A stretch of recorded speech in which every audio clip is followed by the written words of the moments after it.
Greetings of the day, everyone. My name is Abhinav Jha, and I am with my fellow colleague Shubh. I'm from the studios of Iihm Delhi. And today we are presenting the day, one of the iconic experience show held at Hyatt Regency, New Delhi. This extraordinary event brings together visionary leaders from various sectors such as travel, tourism, luxury, wellness, weddings, and conferences, making it an absolute game changer. TIES is built on an inspiring concept that aims to create a unique space where stakeholders, corporations, destinations, and travelers can unite to turn their dreams into reality. Now, let's hand over to the ground team. Okay, thank you. Good afternoon, ladies and gentlemen. First of all, Aditya, good to be with you. I think you started by saying... The last time also we chatted we were on there. the same stage in the same hall. It was March. Time the changes. So, to just correct you, we are not, as for aircraft numbers are concerned, we're not that great. In fact, we're significantly lower than what we were thinking.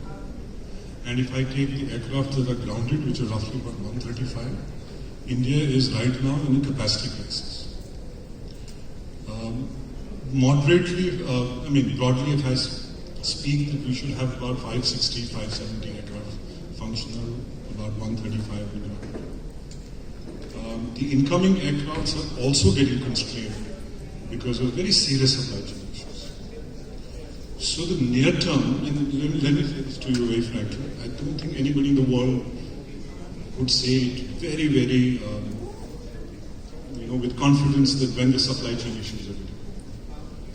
We are hearing new things every day, both for MAX as well as for Pratt & Whitney.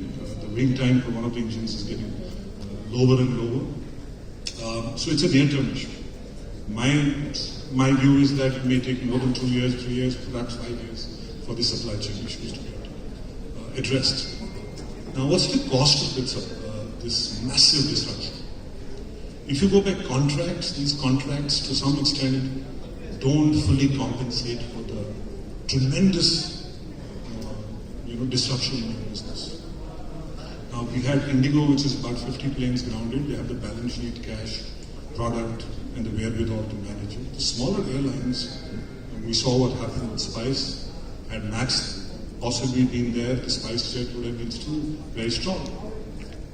We saw what's happened with Go Air, partly the economic problems and financial problems, partly because of Pratt & Whitney issues. So whilst the long term looks very good, looks positive, and we call India 27 aviation market of the 21st century, but we have a near-term crisis on hand, and I don't think we're talking much about it right now. Near-term challenges. That's the reason why I wanted to, admit to the near-term challenges. I'll take the challenges. The long-term outlook looks great.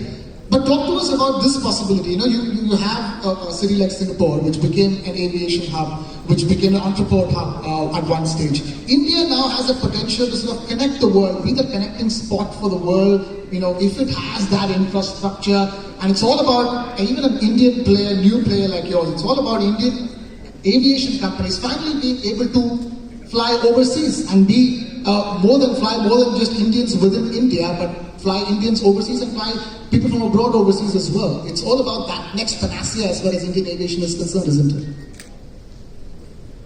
Well, I think the opportunity and the demand is both in domestic as well as international. So picking up from where Kapil left off, if you look at...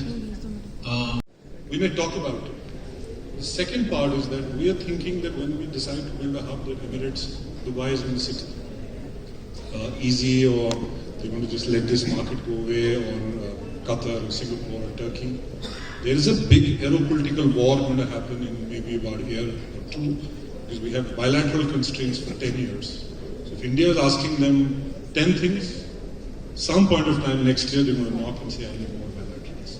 But yes, the potential after Air India's acquisition, the possibility that Delhi, Bombay, and one airport in South India could become a gateway first and a hub later are realistic.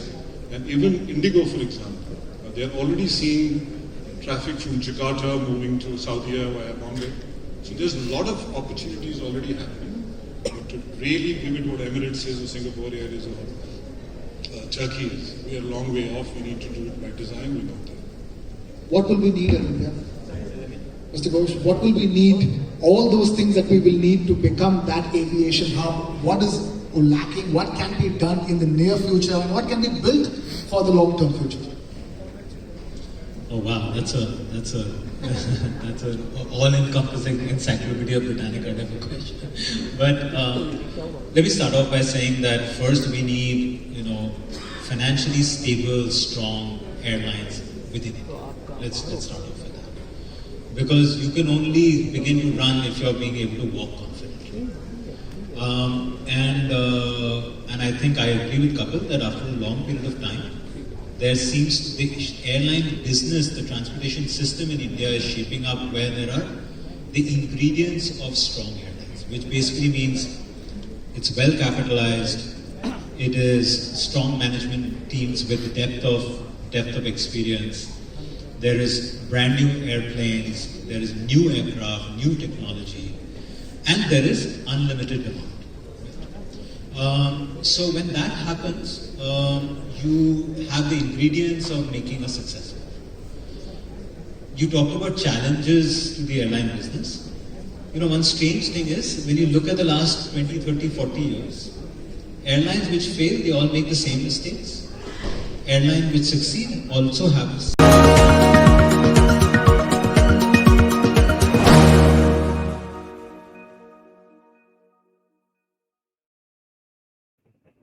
Greetings of the day, everyone. My name is Abhinav Jha, and I am with my fellow colleague Shubh from the studios of Iihm Delhi. And today we are presenting the day one of the iconic experience show held at Hyatt Regency, New Delhi.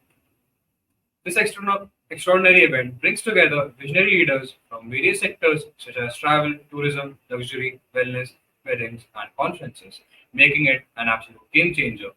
TIES is built on an inspiring concept that aims to create a unique space where stakeholders, corporations, destinations, and travelers can unite to turn their dreams into reality.